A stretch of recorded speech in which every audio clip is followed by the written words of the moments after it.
Hello और नमस्कार सभी फ्यूचर ऑफिसर्स को। मैं हूं होस्ट ए। और मैं हूँ होस्ट बी। आज है 4 अप्रैल 2026 और चलिए फटाफट आने वाले कुछ मिनटों में दिन की सबसे इम्पोर्टेंट करंट अफेयर्स को एग्जाम के पॉइंट ऑफ व्यू से डिकोड करते हैं। बिल्कुल, कोई इधर उधर की बात नहीं, सीधे काम की बात। तो बस ध्यान से सुनिए, शुरू करते हैं। तो आज हम क्या क्या कवर करने वाले हैं देखिए। हम शुरू करेंगे ग्लोबल खबरों से, फिर आगे बढ़ेंगे national security, technology, Indian polity और आखिर में सोशल इश्यूज तक। सही में एक कंप्लीट पैकेज है आज। ओके, तो शुरू करते हैं सेक्शन 1 से, जियोपॉलिटिक्स। और हाँ, यूपीएससी मेंस जीएस पेपर 2 के लिए इंटरनेशनल रिलेशंस कितना ज़रूरी है, ये तो हम सब जानते ही हैं। चलिए देखते हैं कि आज क्या है ख़ास। तो पहला और सबसे बड़ा सवाल जो आजकल हर जगह है, वेस्ट या रशिया। इंडिया आखिर है किसके साथ? हाल ही में जो रशिया के डिप्टी पीएम दिल्ली आए थे, उसके बाद से ये डिस्कशन और भी तेज हो गया। आखिर इंडिया का स्टैंड क्या है? सवाल तो बहुत ही ट्रिकी है बी, क्योंकि सच कहूं तो इंडिया का जवाब है हम अपने इंटरेस्ट के साथ हैं। और इसी पॉलिसी को अहम एक फैंसी नाम दिया गया है, स्ट्रेटेजिक ऑटोनॉमी। बिल्कुल सही। ये जो रशियन डेप्यूटी पीएम डेनिस मेंटुरोव आए थे, उनका आना इसी पॉलिसी का सबसे बड़ा सबूत है। इस स्लाइड पर नजर डालिए। देखिए, एक तरफ है वेस्ट, मतलब अमेरिका और बाकी देश। वहां से हमें क्या मिलता है? टेक्नोलॉजी, ट्रेड, इकोनॉमिक ग्रोथ, सब जरूरी चीजें। हाँ। और दूसरी तरफ है रशिया, हमारा ऑल वेदर फ्रेंड। हमारी 60% से भी ज्यादा डिफेंस की जरूरतें रशिया पूरी करता है। सस्ता तेल और हाँ, सबसे इंपॉर्टेंट, हमारे किसानों के लिए फर्टिलाइजर्स भी वहीं से आते हैं। तो साफ है, हम किसी एक तरफ नहीं झुक रहे, हम दोनों के साथ आगे बढ़ रहे हैं। और देखिए, इस विजिट का सबसे बड़ा रिजल्ट क्या निकला? रशिया ने वादा किया है कि वो मिनरल फर्टिलाइजर्स की सप्लाई 40% बढ़ा देगा। 40%! ये हमारी फूड सिक्योरिटी के लिए एक गेम चेंजर साबित हो सकता है आने वाले टाइम में। सिर्फ इतना ही नहीं, तमिलनाडु का जो कुडनकुलम न्यूक्लियर पावर प्लांट है और हमारा प्रेस्टीजियस गगनयान मिशन, इन दोनों में भी रशिया का सपोर्ट जारी रहेगा। तो देखिए, एग्जाम के लिए टेक अवे बिल्कुल क्लियर है। इंडिया किसी एक पावर ब्लॉक का हिस्सा नहीं बन रहा, वो अपने नेशनल इंटरेस्ट के हिसाब से मल्टी अलाइनमेंट की पॉलिसी फॉलो कर रहा है। सिंपल।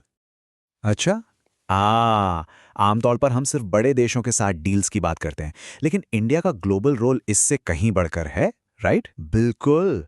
देखिए, अभी अभी इंडिया ने वेस्ट अफ्रीका में एक देश है, बुर्किना फासो, वहां 1000 मीट्रिक टन फूड एड भेजा है। क्यों? क्योंकि वहां फूड क्राइसिस चल रही है। ये छोटा सा स्टेप इंडिया को ग्लोबल साउथ का एक जिम्मेदार लीडर बनाता है। और हाँ, एग्जाम के लिए एक टिप, प्रीलिम्स में ऐसी जगहों पर मैप बेस्ड क्वेश्चन आ सकता है। तो बस याद रखिए, बुर्किना फासो अफ्रीका में एक लैंडलॉक्ड कंट्री है और इसकी कैपिटल उगाडुकू। थोड़ा ट्रिकी नाम है, पर याद रखना जरूरी है। चलिए अब आते हैं सेक्शन 2 पर, नेशनल सिक्योरिटी। यहां बात होगी आत्मनिर्भर भारत की, खासकर डिफेंस सेक्टर में। और यहां एक सीधा सा लेकिन बहुत इंपॉर्टेंट सवाल है। सेकेंड स्ट्राइक कैपेबिलिटी के बारे में सोचिए। मतलब, अगर दुश्मन हम पर पहले न्यूक्लियर हमला करता है तो उसके बाद भी पलटकर जवाब देने की ताकत। सवाल यह है कि इंडिया ने इस कैपेबिलिटी को कैसे बूस्ट किया है? इसका जवाब ए, समुंदर की गहराइयों में छिपा है। एग्जैक्टली। इंडिया ने अपनी तीसरी SSBN, यानी इसका फुल फॉर्म है submersible ship ballistic nuclear submarine, INS Aridhaman S4 को लॉन्च कर दिया है। बहुत क्वाइटली किया है। अब देखिए, ये टर्म SSBN एग्जाम के लिए सुपर इंपॉर्टेंट है। ये बेसिकली एक ऐसी सबमरीन है जो महीनों तक पानी के नीचे छुपकर न्यूक्लियर मिसाइल फायर कर सकती है। इसका पता लगाना नेक्स्ट टू इम्पॉसिबल है। और बस यही एक चीज हमारी सेकंड स्ट्राइक कैपेबिलिटी को इतना मजबूत और क्रेडिबल बनाती है। तो बी, ये जो नई सबमरीन है INS अरिधमन, ये अपनी पिछली सबमरीन्स अरिहंत और अरिघाट से कितनी बेहतर है? कुछ खास है या बस एवं ही? नहीं, जमीन आसमान का फर्क है।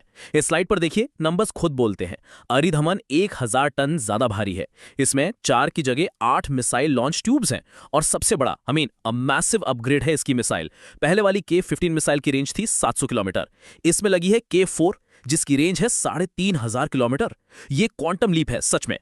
बिल्कुल। तो देखिए, एग्जाम के लिए सबसे बड़ा टेकअवे क्या है?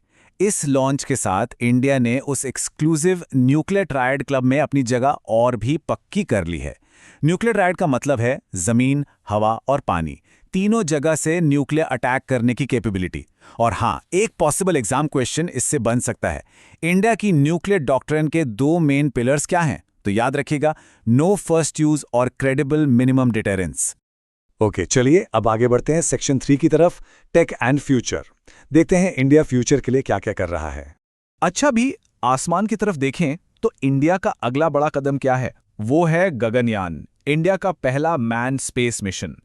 टारगेट ईयर है 2027 और इसकी तैयारी जोरों पर है। लद्दाख में एक स्पेशल ट्रेनिंग प्रोग्राम शुरू हुआ है, नाम है मिशन मित्रा।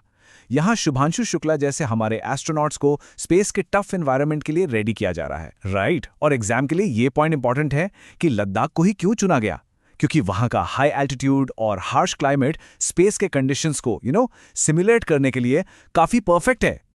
चलो आसमान से अब जमीन पर आते हैं। अश्विन, फ्यूचर का ट्रांसपोर्ट कैसा होगा, क्या लगता है? उम्मीद तो यही है कि पोल्यूशन फ्री हो, और इस डायरेक्शन में एक बहुत बड़ा कदम उठाया गया है। हरियाणा में जींद से सोनीपत के बीच इंडिया की पहली हाइड्रोजन फ्यूल ट्रेन का ट्रायल रन हुआ है। और ये इतना इंपॉर्टेंट क्यों है? ये स्लाइड बिल्कुल साफ बता रही है। देखिए, डीजल ट्रेन से क्या निकलता है? धुआं, CO2, NOx, मतलब ढेर सारा पोल्यूशन। और हाइड्रोजन ट्रेन, उसका बाय प्रोडक्ट है सिर्फ पानी की भाप, यानी water vapour, zero emission. Exam takeaway, ये इनिशिएटिव इंडिया के नेशनल ग्रीन हाइड्रोजन मिशन का पार्ट है। और इससे एक सवाल बन सकता है कि इस मिशन का प्राइमरी ऑब्जेक्टिव क्या है। इसके बारे में जरूर पढ़ें। ऑलराइट, अब फोकस शिफ्ट करते हैं सेक्शन 4 पर, देश के अंदर। चलिए देखते हैं इंडियन पॉलिटी और गवर्नेंस से जुड़ी कुछ इंपॉर्टेंट अपडेट्स। ओके, अच्छा, स्टेट्स की पॉलिटिक्स से एक बहुत बहुत बड़ा अपडेट है। सालों का इंतजार खत्म हुआ और एक स्टेट को फाइनली अपनी परमानेंट कैपिटल मिल गई है। गेस कर सकते हैं कौन सा स्टेट? हाँ, ये है आंध्र प्रदेश। आंध्र प्रदेश रीऑर्गेनाइजेशन बिल 2026 पास हो गया है और इसके साथ ही अमरावती अब ऑफिशियली नई राजधानी बन गई है। एग्जाम के लिए इस टाइमलाइन पर ध्यान देना जरूरी है। और हाँ, श्री कृष्ण कमेटी का नाम मत भूलिएगा, जिसकी रिपोर्ट के बेसिस पर 2014 में तेलंगाना बना था। अच्छा, अगली खबर है NGOs की फंडिंग से जुड़ी हुई। ये हमेशा से एक थोड़ा सेंसिटिव टॉपिक रहा है। सरकार एक नया FCRA अमेंडमेंट बिल लाई है। इसके जो मेन पॉइंट्स हैं, जरा सिंपल भाषा में बताओ। हाँ बिल्कुल। सबसे पहले एग्जाम के लिए full form, foreign contribution regulation act. अब इसके 2 नए रूल्स हैं जो सबसे इंपॉर्टेंट है। रूल नंबर 1, सभी NGOs को विदेश से पैसा लेने के लिए अब दिल्ली की SBI ब्रांच में ही अकाउंट खुलवाना पड़ेगा, कंपलसरी। रूल नंबर 2, अगर किसी NGO का लाइसेंस एक्सपायर हो जाता है तो उसका सारा पैसा सीधा सरकार के पास चला जाएगा। टेकअवे क्या है? इससे सेंट्रल गवर्नमेंट का कंट्रोल बढ़ गया है और इस पर काफी कंट्रोवर्सी भी हो रही है।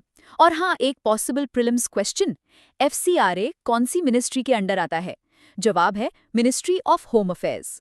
हम डिजिटल इंडिया की तो बहुत बातें करते हैं, लेकिन एक चौंकाने वाली रिपोर्ट आई है। पता है, इंटरनेट बंद करने के मामले में इंडिया दुनिया में कहाँ है? हाँ, एक्सेस नाउ की रिपोर्ट के मुताबिक 2025 में इंडिया में 65 बार इंटरनेट बैन किया गया। 65 टाइम्स! म्यांमार के बाद हम दुनिया में दूसरे नंबर पर हैं। ये काफी चिंता की बात है, क्योंकि सुप्रीम कोर्ट ने Faheema Shirin vs State of Kerala case में राइट टू इंटरनेट को आर्टिकल 19 और 21 के अंडर एक फंडामेंटल राइट माना है। इससे एक सीधा एग्जाम क्वेश्चन बनता है, the right to access the internet को किन आर्टिकल्स के तहत फंडामेंटल राइट बनाया गया है?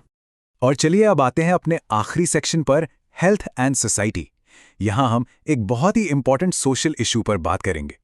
हाँ भी, 2 अप्रैल को एक बहुत जरूरी अवेयरनेस डे ऑब्जर्व किया गया, जो बच्चों के मेंटल डेवलपमेंट से जुड़ा है। बिल्कुल, हम बात कर रहे हैं वर्ल्ड ऑटिज्म अवेयरनेस डे की। ऑटिज्म एक तरह का न्यूरो डेवलपमेंटल डिसऑर्डर है, यानी NDD, और एक अनुमान के मुताबिक इंडिया में लगभग 1 से 2% बच्चे इससे प्रभावित हैं। इसलिए अर्ली इंटरवेंशन इतना जरूरी है।